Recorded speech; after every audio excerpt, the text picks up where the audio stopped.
어느 교회에 사업을 아주 크게 하는 집사님이 있었는데 이분이 운영하는 사업은 날로 잘 되어갔습니다. 성도의 사업이 잘 되니까 목사님도 기분이 좋았습니다. 어느 날 이 집사님이 목사님께 식사를 대접하는 자리에서 이 집사님은 자신이 운영하는 사업에 대해서 정확하게 자랑을 늘어놓으면서 거들먹거렸습니다.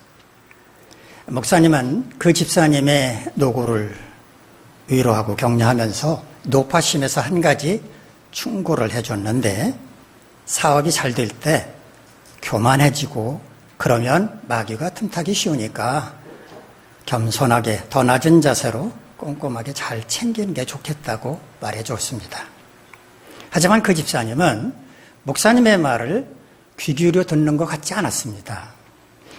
그 정도쯤은 저도 잘 알고 있습니다 라는 태도를 보였습니다. 성공한 집사님이었기 때문에 그럴 수 있다고 생각을 했습니다. 그로부터 몇 달이 흐른 어느 날 이 집사님이 안색이 좋지 않은 표정으로 목사님을 찾아와서 상담 요청을 했습니다. 그 집사님의 얘기인즉슨 이랬습니다.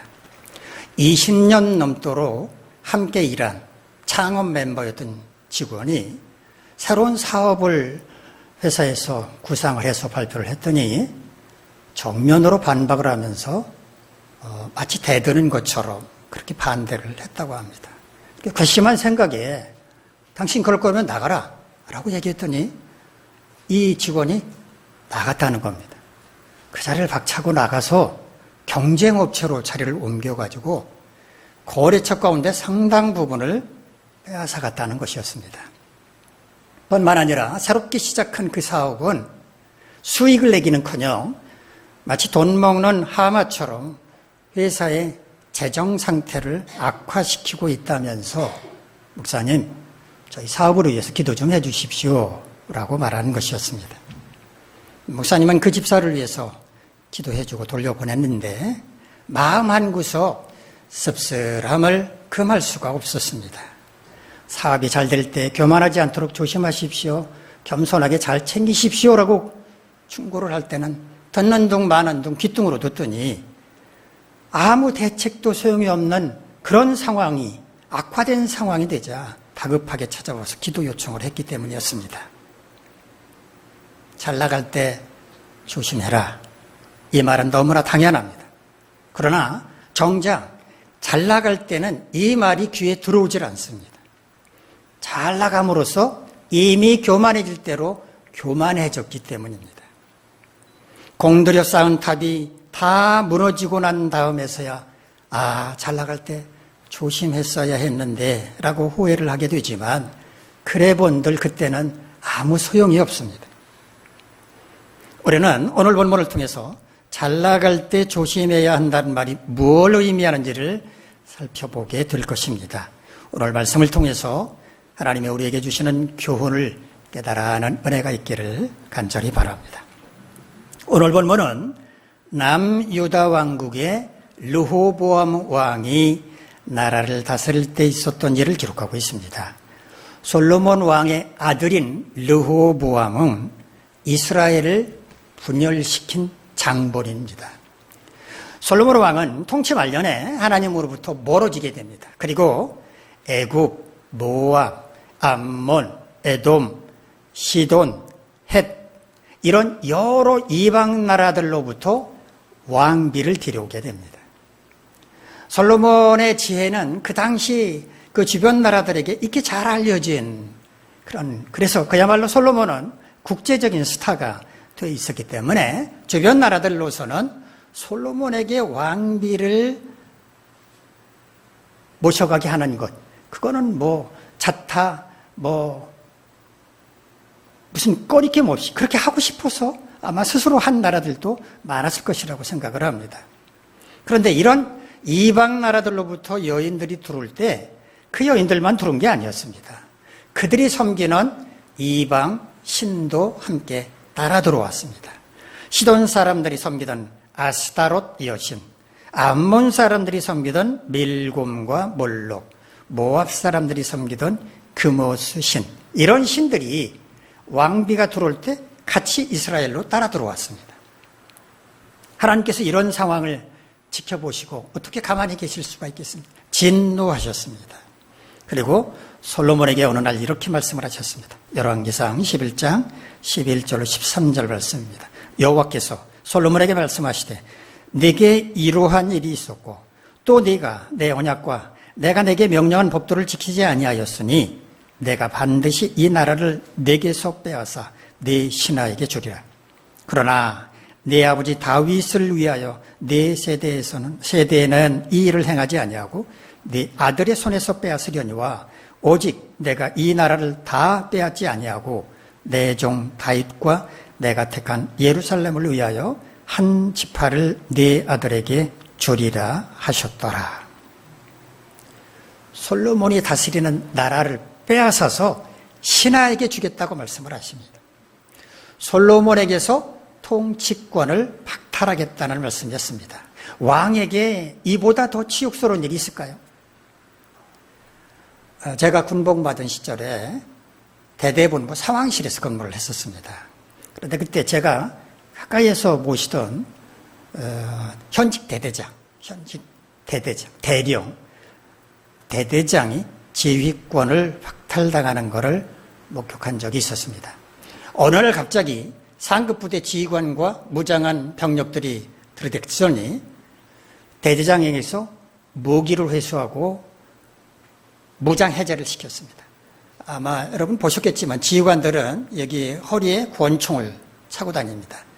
폼으로 차고 다니는 게 아닙니다. 실제 권총입니다. 실탄이 들어있는 권총인데 권총을 차게 한다는 것은 일단 유사시에 지휘관이 권총을 사용할 수 있게 하는 것입니다.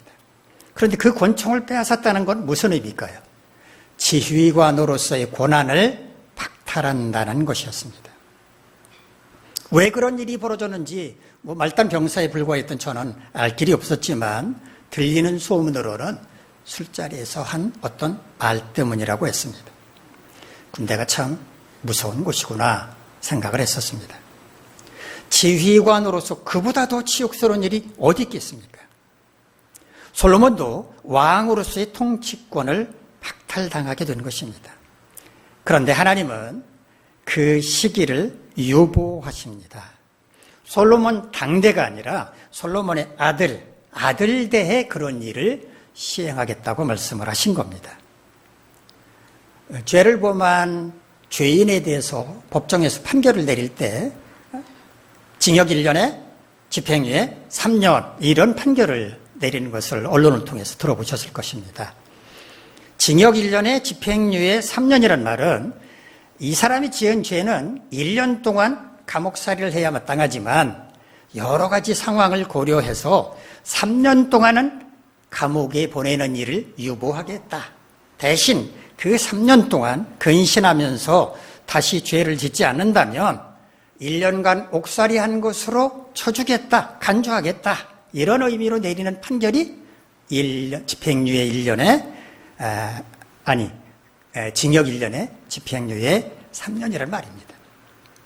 솔로몬의 아버지였던 다윗 왕이 하나님께 너무 충성을 다했기 때문에 다윗을 생각하셔서 그 아들 솔로몬 당대에는 통치권을 박탈하지 않겠지만 참았다가 솔로몬의 아들 시대에 그렇게 하겠다라고 말씀을 하신 것입니다. 솔로몬이 밀로라고 하는 성을 새로 세우고 다윗이 세웠던 다윗성을 수축할 때 부지런하게 일하는 한 청년을 보게 됐습니다. 너무 똘똘하게 생겼고 일도 열심히 잘하는 그 청년을 솔로몬은 공사 감독으로 세웠습니다. 그 청년의 이름은 에브라임 지파의 큰 용사였던 여로보암이었습니다. 아마도 성경에는 나오지 않지만 여로보암은 인물도 훤칠했을 것이고 성실했고 또 큰 용사였다고 하는 걸 보면 리더십이 있었을 것입니다. 솔로몬 눈에 그래서 띄었을 것입니다.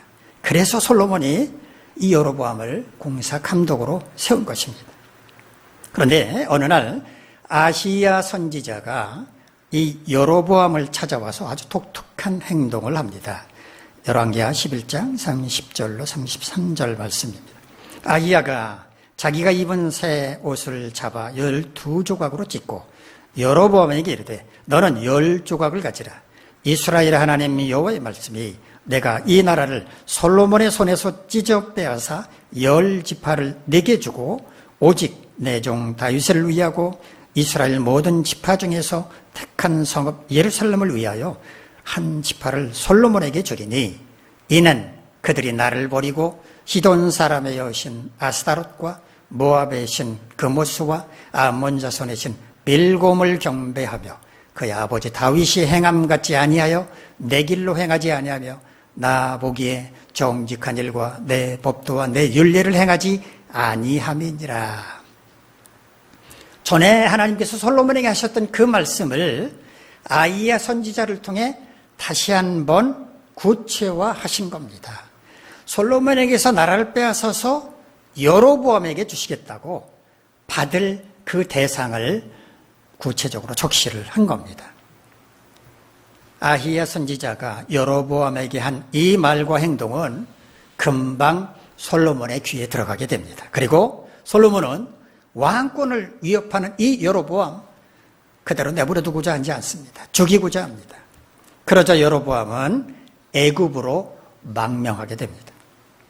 그러다가 솔로몬이 죽고 그 아들 르호보암이 왕위를 물려받게 되자 애굽의 피신에 있던 여로보암이 이스라엘로 돌아왔고 그를 따르는 여러 백성들과 함께 르호보암 왕을 찾아가서 자신들이 원하는 것을 전달하게 됐는데 자신들이 원하는 것은 솔로몬 왕이 그랬던 것처럼 강압적인 통치를 버리는 것이다. 이제부터는 강압적인 통치를 버려라 라고 요구를 한 것입니다. 그러자 르호보암은 그 자리에서 답변을 하지 않고 3일 뒤에 오라고 말미를 주게 됩니다. 그리고 그 3일 동안에 아버지 솔로몬 왕과 함께 나라를 통치했던 원로 그룹들의 충고도 듣고 또 자기 또래의 젊은 신하들의 충고도 들은 다음에 결정을 하게 되는데 어떤 결정을 내렸는가? 원로들이 권하는 여로보암과 백성들을 포용해라, 받아들여라 라는 그 의견은 무시를 하고 자기 또래의 젊은 신하들이 충고를 해준 말 더 세게 강하게 통치를 해야 한다라고 하는 이 말을 따르기로 했습니다. 사흘 뒤에 찾아온 여로보암과 그의 백성들은 르호보암으로부터 답변을 듣고 더 이상 희망이 없다고 생각을 합니다.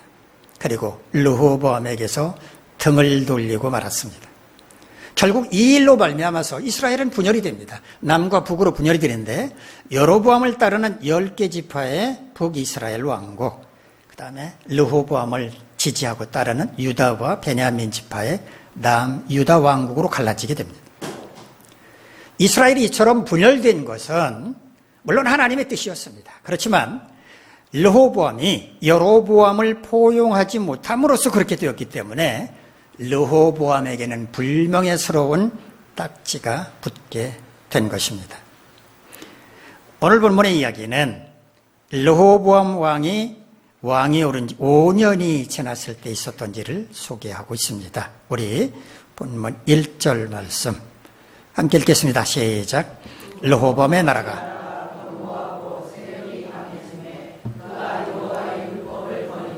온 이스라엘이 본받은지라.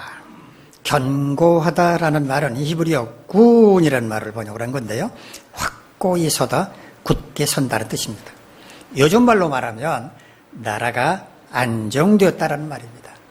르호보암 왕을 지지하는 백성들의 지지도도 높았고 또 다른 나라와 전쟁도 없었다, 그런 얘기입니다. 강해진다라고 우리 말로 번역하는 히브리어는 헤제카라는 말인데 점점 강해진다는 뜻입니다. 나라가 강해진다는 것은 경제적으로 부유해지고 또 군사적으로 강한 힘을 갖게 된다는 것입니다. 나라가 힘이 있었다는 뜻입니다. 왕으로서 자신이 통치하는 나라가 이처럼 안정되고 강력한 힘을 갖게 된다면 얼마나 뿌듯하겠습니까? 어깨를 펴고 어디서도나 참 으스대면서 지낼 수 있을 것입니다. 그런데 그가 여호와의 율법을 버렸다고 말합니다. 그가 누굴까요? 르호보암 왕을 가리킵니다. 버린다라고 우리말로 번역한 히브리어는요, 아자보란 말인데 뒤에 남겨놓는다, 버리다, 방치한다 이런 뜻입니다. 그러니까 하나님의 명령을 지킬 생각을 안 하고 뒤에 남겨놨다, 무시했다라는 뜻입니다. 왕이 여호와의 율법을 버리자 백성들이 본받았다고 말하는데 이 본받는다라는 말은요, 히브리어 임이란 말을 번역을 한 겁니다. 이 임은 무엇 못과 함께, 무엇 못과 마찬가지로 이런 뜻입니다. 하나님이 우리와 함께 하신다. 히브리어로 뭐라고 하는지 아세요? 임마누엘이라고 그러죠. 임마누엘. 함께 한다는 임이란 말이 앞에 들어가 있습니다. 로보암 왕이 하나님의 말씀을 저버리자 백성들도 함께 따라서 그렇게 하나님의 말씀을 버렸다. 그 뜻입니다. 윗물이 맑아야 아랫물이 맑은 법이 아닙니까? 왕이 하나님의 명령을 무시하니까 백성들도 똑같이 따라서 그렇게 했다는 말입니다. 왕과 백성들이 하나같이 하나님의 명령을 무시하자 하나님께서 진노하시고 이스라엘을 심판하셨습니다. 하나님의 심판은 대개 고통을 안겨주는 사건으로 나타나게 되는데 애굽의 왕 시삭이 이스라엘을 공격하게 만드셨습니다. 그런데 이스라엘을 침공한 애굽 군대의 규모가 그야말로 어마어마했습니다. 병거, 전차 1200대, 말을 탄 기병 6만 명, 걸어서 이동하는 보병 헤아릴 수도 없을 만큼 많았습니다. 그 보병 가운데는 애굽 사람만 있는 게 아니라 리비아, 숙, 구스 사람도 함께 섞여 있었다고 말합니다. 이런 어마어마한 애굽 군대는 파죽지세로 유다의 견고한 성읍들을 차례차례 점령을 하게 됩니다. 그리고 마침내 예루살렘에까지 이르게 되었습니다. 나라의 운명이 풍전등화, 바람 앞에 등불처럼 백척간두 높은 장대 위에 올라선 것처럼 몹시 어렵고 위태로운 지경에 이르게 되자 르호보암 왕과 백성의 지도자들이 예루살렘에 모였습니다. 그리고 나라가 왜 이런 지경에 이르게 되었는지 스마야 선지자를 불러서 하나님의 말씀을 듣기로 했습니다. 우리 본문 5절 말씀 함께 읽겠습니다. 시작. 그때 유다 방백들이 시삭의 일로 예루살렘에 모였는지라 선지자 스마야가 르호보암과 백성들에게 나와 이르되 여호와께서 이와 같이 말씀하시기를 너희가 나를 버렸으므로 나도 너희를 버려 시삭의 손에 넘겨놓으라 하셨다 한지라. 하나님은 스마야 선지자를 통해서 이스라엘이 왜 애굽의 침공을 받고 위태로운 지경에 이르렀는지 그 이유를 말씀해 주셨는데 그들이 하나님을 버렸기 때문에 하나님도 그들을 버려 애굽에 의해 짓밟히게 하셨다라고 말씀을 하셨습니다. 원인이 그들에게 있었다는 말입니다. 르호보암과 지도자들은 유구무원, 예비 10개라도 할 말이 없었습니다. 이런 상황에서 르호보암과 지도자들은 어떻게 행동했는지 우리 본문 6절에서 8절까지 말씀 함께 읽겠습니다. 시작. 이에 이스라엘 방백들과 왕이 스스로 겸비하여 이르되 여호와는 의로우시다 하며 여호와께서 그들이 스스로 겸비함을 보신지라. 그들이 스스로 겸비하였으니 내가 멸하지 아니하고 저희를 조금 구원하여 나의 노를 시삭의 손을 통하여 이스라엘에 쏟지 아니하리라. 그러나 그들이 시삭의 종이 되어 나를 섬기는 것과 세상 나라들을 섬기는 것이 어떠한지 알게 되리라 하셨더라. 스스로 겸비하다라고 하는 말은 히브리어 까나란 말을 번역을 한 건데요. 굴복하다, 겸손해진다는 뜻입니다. 하나님 앞에서 자신을 낮추고 회개했다라는 말입니다. 그런데 그들은 여호와는 의로우시다고 말했습니다. 회개하면서 왜 하나님은 의롭다고 말을 했을까요? 하나님은 의로우신데 우리는 의롭지 못해서 하나님의 율법을 저버리고 범죄했습니다 라고 회개한 겁니다. 하나님을 높여드리고 자신들은 낮춘 것입니다. 하나님은 그들의 이런 겸손함을 보시고 그들에게 긍휼과 자비를 베풀어 주시기로 하셨습니다. 그런데 7절 마지막 부분을 보면 내가 멸하지 아니하고 저희를 조금 구원할 것이라고 말씀을 하십니다. 조금이라고 번역한 히브리어는요, 메아트란 말인데 거의 없는 거나 마찬가지일 정도로 조금이라는 뜻입니다. 그러니까 아주 조금만 구원을 하신다, 그렇게 말씀을 하신 겁니다. 눈앞에 위기가 닥치니까 허겁지겁 달려와서 회개를 했습니다. 그러니까 하나님 입장에서는 그들을 멸할 수도 없고, 그러니까 긍휼과 자비를 조금 베풀어 주시겠다라고 말씀을 하신 겁니다. 즉 애굽 왕 시삭이 예루살렘을 완전히 멸하도록 내버려 두지는 않고 예루살렘을 점령한 다음에 그들을 종으로 삼는 선에서 그치게 할 것인데, 8절 마지막 부분을 보면 나를 섬기는 것과 세상 나라들을 섬기는 것이 어떠한지 알게 될 것이라고 말씀을 하셨습니다. 애굽을 섬기면서, 종으로 애굽을 섬기면서 하나님을 섬기는 것이 행복한 것이었구나 깨닫게 될 것이다. 즉 애굽을 섬기는 게 그만큼 고달프고 비참할 것임을 말씀을 하신 겁니다. 오늘 본문의 핵심 메시지는 이것입니다. 나라가 안정되고 강력해지자 르호보암 왕은 자신이 통치를 잘해서 그런 것이라고 착각을 하고 교만해져서 하나님의 율법을 버리고 말았습니다. 하나님의 율법을 버렸다고 하는 것은 하나님을 저버린 것이나 마찬가지였습니다. 왕이 이러니까 백성들은 도말할 필요가 없었습니다. 하나님은 진노하셨고 애굽 왕 시삭으로 하여금 유다 왕국을 침공하도록 하셨습니다.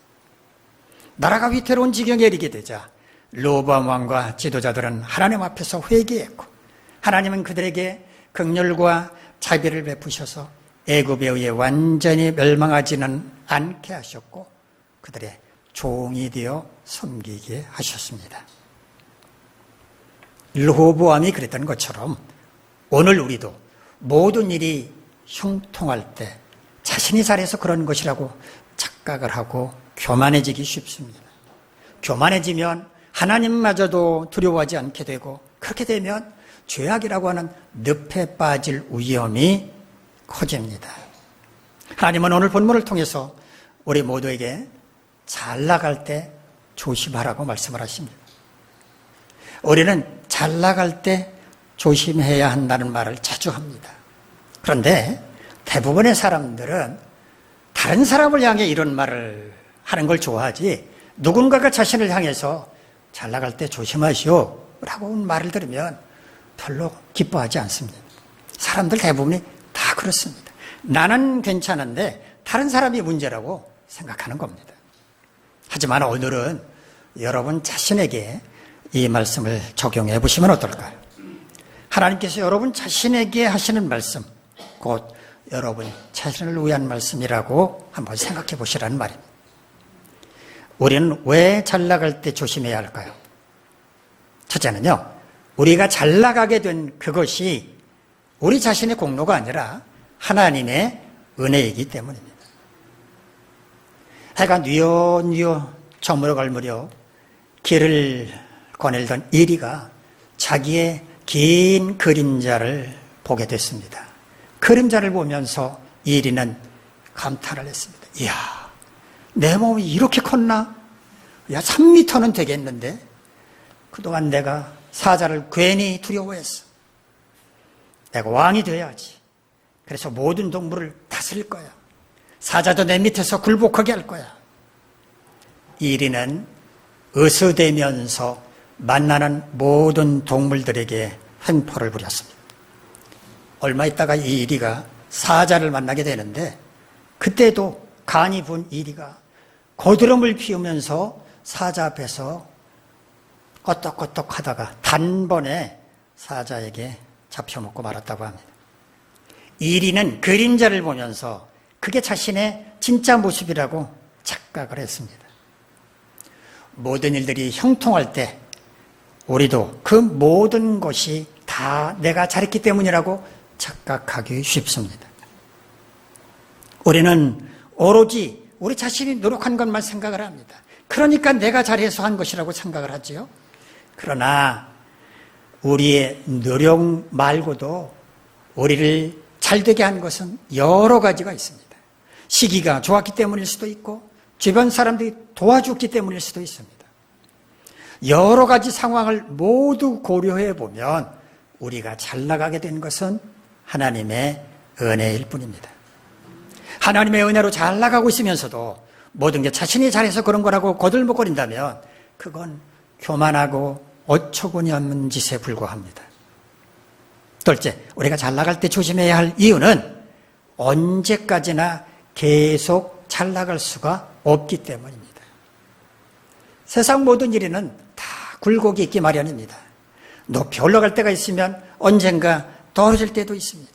바닥까지 내려가면 언젠가 올라올 때도 있습니다. 원숭이도 바닥에 떨어질 때가 있다는 말이 있지 않습니까? 자신이 정말 온갖 노력을 다했다고 하더라도 여러 가지 여건과 형편이 맞지 않는다면 얼마든지 실패할 수도 있습니다. 내 사전에 실패란 없다라고 큰 소리 뻥뻥 치다가 보기 좋게 실패한다면 얼마나 부끄럽겠습니까? 우리는 언제라도 실패할 수 있다는 것을 인정해야 합니다. 그러므로 성공했다고 너무 교만해서는 안 되는 겁니다. 셋째, 우리가 잘 나갈 때 조심해야 할 이유. 잘 나갈 때 시기하고 질투하는 사람이 많아지기 때문입니다. 밤하늘에 있는 별이 주목을 받는 이유는 깜깜한 밤에 빛이 나기 때문입니다. 그러니까 돋보이는 겁니다. 밤하늘에는 수많은 별들이 있지만 우리가 주목하는 것은 그 가운데서 유난히 크고 더 반짝이는 별들입니다. 우리가 잘 나가지 않는다면 사람들은 우리에게 관심조차 없습니다. 그런데 우리가 잘 나가기 시작하면 사람들이 관심을 갖고 우리를 지켜보기 시작을 합니다.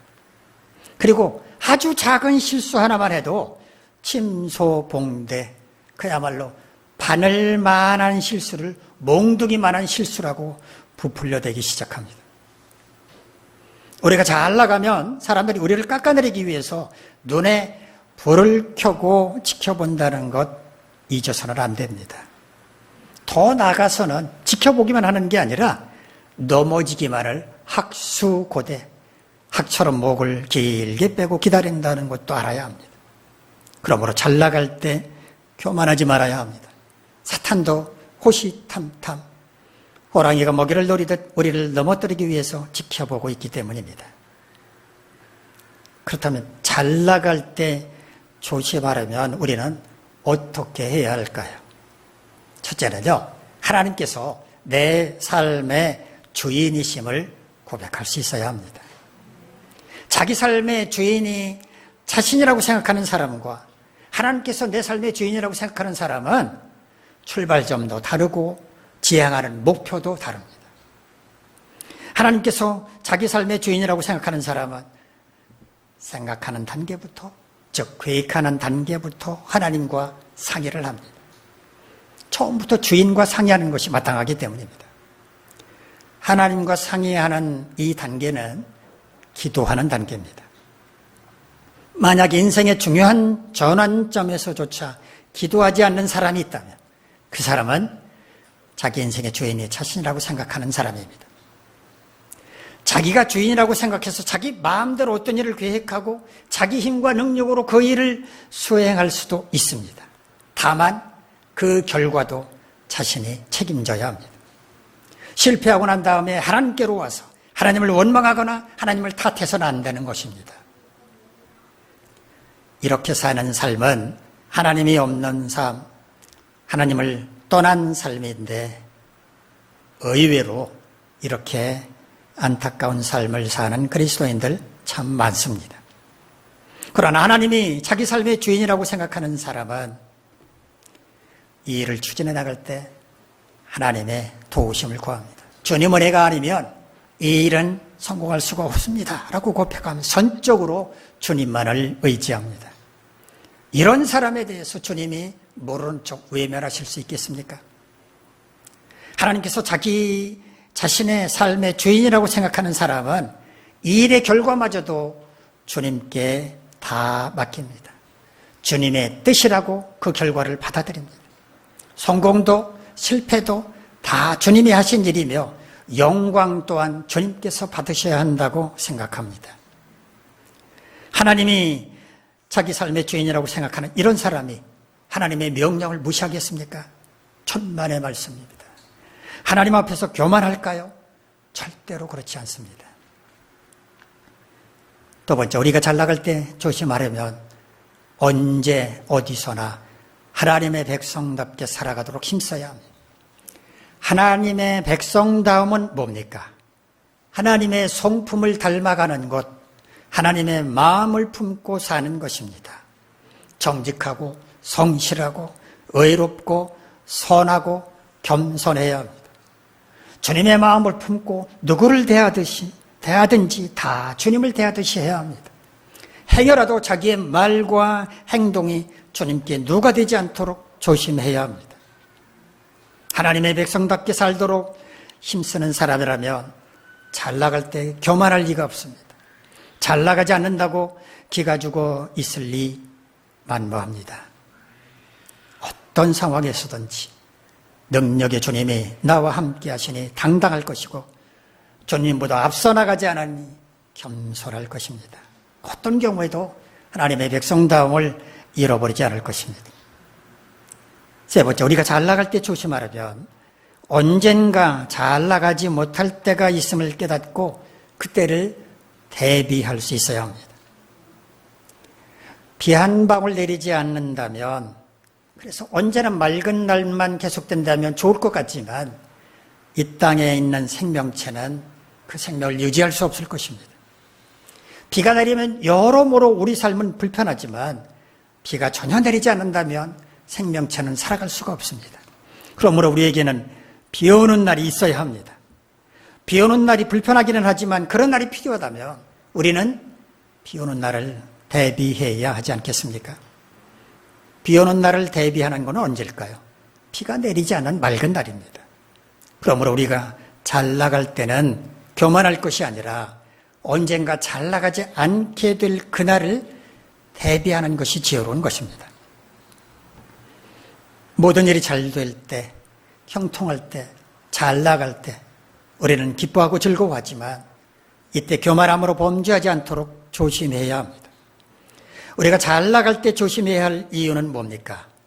우리가 잘 나가게 된 것은 우리 자신의 공로가 아니라 하나님께서 우리에게 은혜를 베풀어 주셨기 때문이고 우리는 언제까지나 계속 잘 나갈 수가 없기 때문이며 잘 나갈 때 우리를 시기하고 질투하는 사람이 많아지기 때문입니다. 그러므로 우리는 잘 나갈 때 조심해야 합니다. 하나님께서 내 삶의 주인이심을 고백하고 어떤 일을 계획하고 추진하는 모든 과정을 주님과 함께하고 그 결과마저도 주님의 뜻으로 받아들여야 합니다. 또 언제 어디서나 하나님의 백성답게 살도록 힘써야 합니다. 언젠가 잘 나가지 못할 때가 있다는 것을 깨닫고 그때를 미리 대비할 수 있어야 합니다. 여러분 모두 이와 같이 잘 나갈 때, 형통할 때 더욱 조심하며 살아가시기를 간절히 바랍니다. 기도하겠습니다. 자비로우신 하나님, 하나님 은혜로 우리 삶이 형통할 때, 잘 나갈 때 그때 교만해서 마귀에게 이용당하지 않게 하시고 겸손히 낮춤으로 조심하며 살아갈 수 있게 우리를 인도해 주시옵소서. 예수님의 이름으로 기도합니다. 아멘. 자리에서